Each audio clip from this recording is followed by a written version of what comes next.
Star બુલેટિનમાં આપનું સ્વાગત છે। અમદાવાદની શુકુન હોસ્પિટલ ખાતે વર્લ્ડ આઈવીએફ ડે ની ઉજવણી।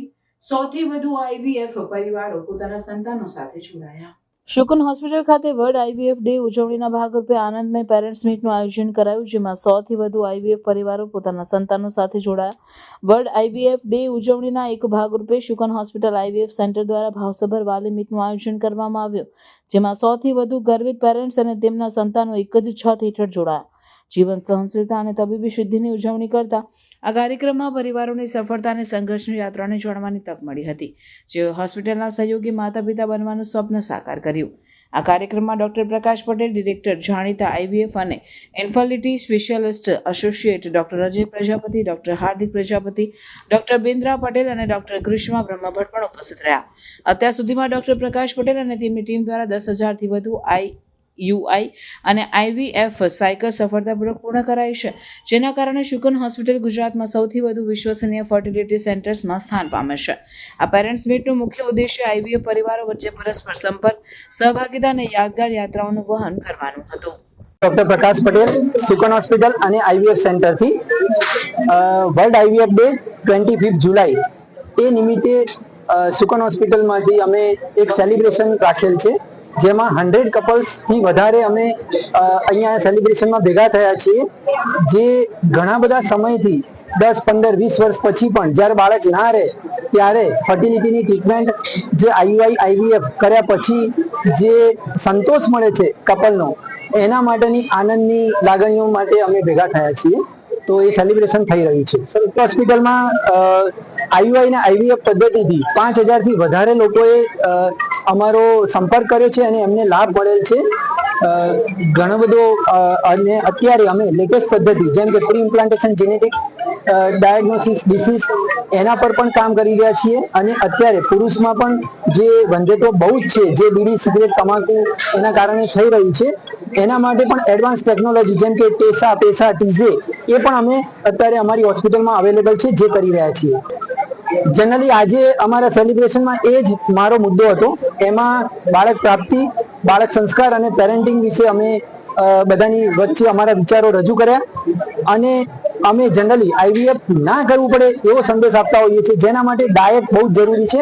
Hygienic nutritious diet, tobacco, alcohol આપણે દૂર કરીએ, લઈએ નહીં, બીડી, સિગારેટ, પોલ્યુશન, રેડિયેશન જેટલું બને એટલું ઓછું લઈએ। આપણે અત્યારે ઘણા બધા મોબાઈલનો બહુ જ ઉપયોગ કરે છે, જેનાથી રેડિયેશન અને આપણો ટાઈમ પણ એમાં બહુ જ રહે છે, એના કારણે માઇન્ડની મનોસ્થિતિને બધું ચેન્જ થાય છે। લોકો રાત્રે બહુ જ જાગતા હોય છે, જે બધા જ વસ્તુથી હોર્મોન્સ ઉપર ઇફેક્ટ પડે છે, જે હોર્મોન્સના કારણે આપણે આ ઇન્ફર્ટિલિટીનું પેદા થતી હોય છે પરિસ્થિતિ। તો એના ઉપર પણ અમે આજે અમે ડિસ્કશન કર્યું। વર્ષનો બાબો એક્સિડન્ટમાં એક્સપાયર થઈ ગયો હતો, એટલે એમનું બ્રેન ડેડ થઈ ગયો હતો। પછી અમે ઓર્ગન ડોનેટ કર્યા બાબાના, હાર્ટ, લીવર, પેન્ક્રિયાસ, કિડની એ બધું કર્યું। પછી અમારે આ ડોક્ટર પ્રકાશ પટેલ શકુન હોસ્પિટલનો સરનામો મળ્યો, પછી અમે ત્યાં ગયા, પછી ત્યાં ડોક્ટર સાહેબે અહીંયા અમારે સલાહ આપી, અને પછી આ 2 બાળકો અમારે થયા આઈએફથી।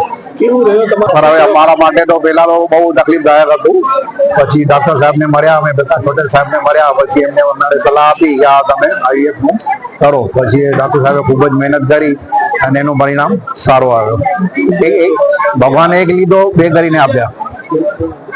તો શું કહેવા માંગશો? આવું એક્સિડન્ટ થાય છે અને બ્રેન ડેડ થાય છે તો ઓર્ગન ડોનેટ કરવું જોઈએ, અને બીજાને કોઈને લાભ થાય। આપણું તો બાળક હવે જાય જ છે, પણ કોઈનું ભલું થાય। અનિલ કુમાર પંચાલ છે, અને હું ઘાટોડી અમદાવાદનો રહેવાસી છું, અને પ્રકાશભાઈએ આજે સરસ મજાનું આયોજન કર્યું, એમનો ખૂબ ખૂબ આભારી છું। સાચું કહું તો એક ડોક્ટર તરીકેના બધા જ એમણે લોકોના સપના પૂરા કરેલા છે।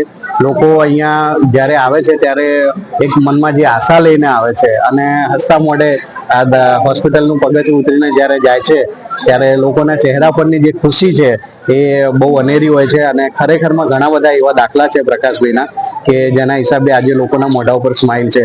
હજુ બી એક વાત હું એડ કરવા માંગીશ, હજુ બી આપણા સમાજમાં ક્યાંક ને ક્યાંક દીકરીને કે એને કોઈ પણ વસ્તુ માટે, આ બધી વસ્તુ માટે, પ્રોબ્લેમ માટે માનવામાં આવે છે, અને મેણા ટોણા મારવામાં આવે છે। હું એક વસ્તુ જરૂર એડ કરીશ કે જ્યારે ભગવાન અત્યારે છે, હું એ વસ્તુ એડ કરીશ, કારણ કે જ્યારે નરસિંહ મહેતાના મેણા ભાગવા માટે જો ભગવાન અવતાર લઈ શકતા હોય તો અત્યારે પ્રકાશભાઈ રૂપી ભગવાને અવતાર લઈને દીકરીઓના મેણા કણા એ દૂર કરેલા છે. અને પ્રકાશભાઈ ઉત્તર પ્રગતિ કરતા રહે, કારણ કે મારા દીકરાનો જન્મ થયો ત્યારે બહુ ક્રિટિકલ કેસ હતો. 8મા મહિને મારી વાઈફને કમળો થઈ ગયો હતો અને સાહેબે જે કેસ બચાવ્યો એટલે થેન્ક ગોડ. અને ભગવાનનું રૂપ છે પ્રકાશભાઈ.